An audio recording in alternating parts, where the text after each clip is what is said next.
I mean, okay, I want to understand what that stuff means too. But on the other hand, I don't want to understand it the way they do, these people. So um, a lot of people, and the interesting thing is, I'll just bring a verse in here to make this biblical, but Proverbs 14:12 teaches there's a way that seemeth right unto a man, but the end thereof are the ways of death. And interestingly enough, though, if you quote that verse to somebody that's unsaved, they might say, "Oh, I agree with that. Oh yeah, there's a lot of ways I thought were just right for a man. I found out they're not good. They're not good. I'm growing. I'm growing more. I'm growing into the next thing. You know." You guys don't even know what I'm talking about, do you? I'm looking at blank stares on people's faces. So, Ephesians 2, verse 1, and you hath he quickened who were dead in trespasses and sins, wherein in time past you walked according to the course of this world. What's life to you? Life is a course. I'm on a course. Yeah, I'm taking a course. How long is that course? 80 years. Yeah, I'm taking an 80-year course. And yeah, how are you doing with it? Yeah, pretty good, pretty good. Yeah, I've had a few setbacks, but I'm on my way. I'm learning some new things. Just learned a new philosophy. Yeah, I was wondering why I even thought of any of those other crazy things, for all those years. I'm on a new philosophy now. So, anyhow, that word course means long age. It means age. It means a whole era, an epic time of the world. According to the prince of the power of the air, also, by the way, the spirit that now works in the children of disobedience. So it's so interesting that we're in the devil's world, but people don't know that. They don't know that at all. That we're in the devil's world. I want to share a story. I used to work a lot in psychiatric health care. Started out as a patient, and then they moved me up. Gave me some jobs, But I had one nurse, and I don't think she was a Christian, but she was elderly, and she was like in charge of my whole section. And she said to me one day, because she liked me, I don't know why. She liked I used to crack jokes and stuff all the time. But she said, all the years I've worked in psychiatric health care, I've never seen one person get better. She said, I've never seen one person get better. She says, but here's what I do see. People adapt. Everybody adapts. They learn how to look like they're not sick anymore. And they get very good at it. And they're able to pretend and play the game. I had a guy I was working in his house, and he was mentally challenged. And every day I would go to his house to clean and help him cook and all these things. And he would be reading the newspaper. And then he'd say, hey, did you see this?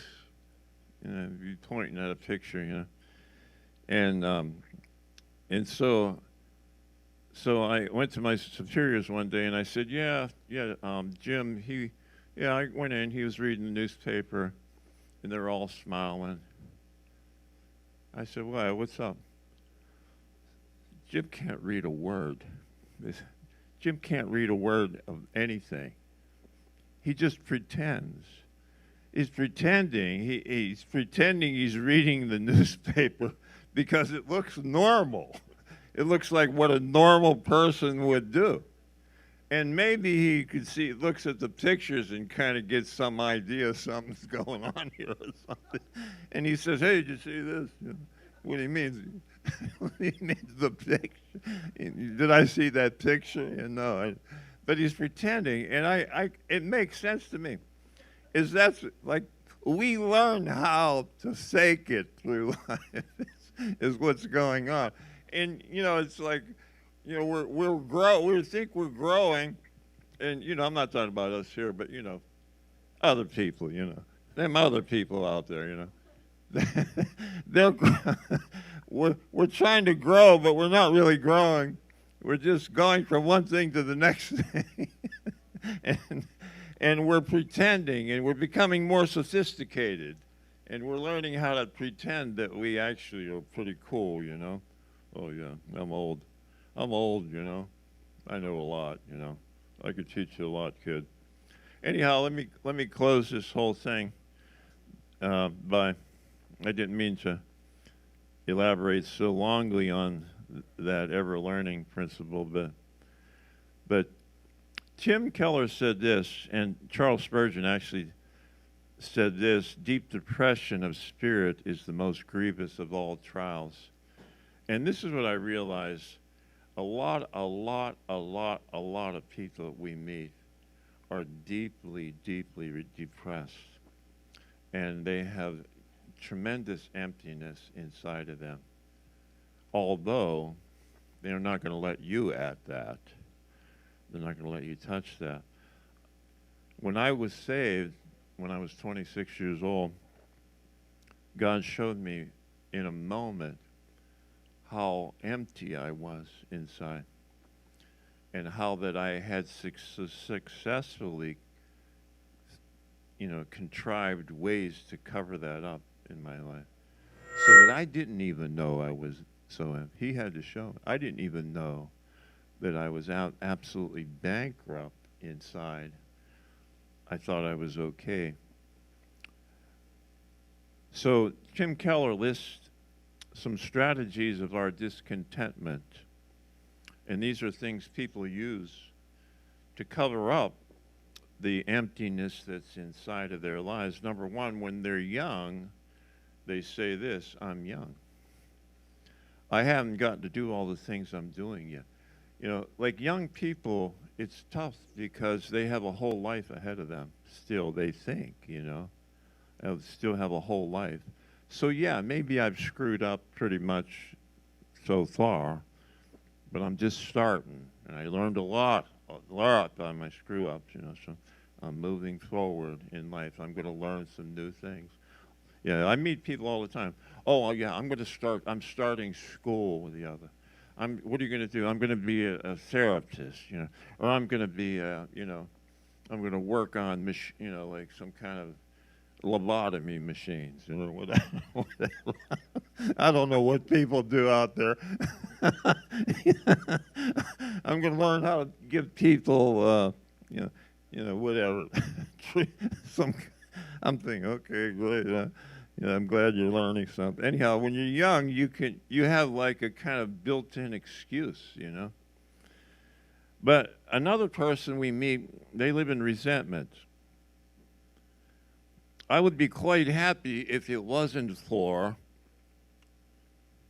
that wife you gave me, or that other, or the people that I work with. They just don't get their act. What is it with these people, I would be fine. I'm doing great in life, but all the people around me are not cooperating with me. Neither is my job. Anyhow, next one is the driven person. This is a guy that's a little older. He's probably 45, and he's screwed up most of his life, but he's bound and determined, man. Hey, listen, I'm going to make it through. I'm going to push my way on. There's something to be grasped. I'm going to finally get my arms around life and figure out how it's supposed to go. And he's older, and he's driven. The other person is the person that falls in despair. And this is a person that starts blaming himself. He decides it ain't all out there. That's not the problem. Problem's right here with me. I'm I'm I'm all messed up. You know, I mean, I'm just all messed up inside. I don't know what I'm doing. No, I'm joking, but we we can get that way. People can get that. Yeah, I'm when we meet people like that, it's maybe they're ready to get saved. Who knows, you know? Anyhow, it's taking longer than I thought here. So, but I just want to read a couple of things from Second Peter chapter 3, and I'll close with this. Um, 2 Peter chapter 3 and verse 3. This is a guarantee that we're going to see this, knowing this first, that there shall come in the last days scoffers, walking after their own lusts, and saying, where is the promise of his coming? For since the fathers fell asleep, all things continue as they were from the beginning of the creation. So here's a guy, he's living in something about like what we're talking about here.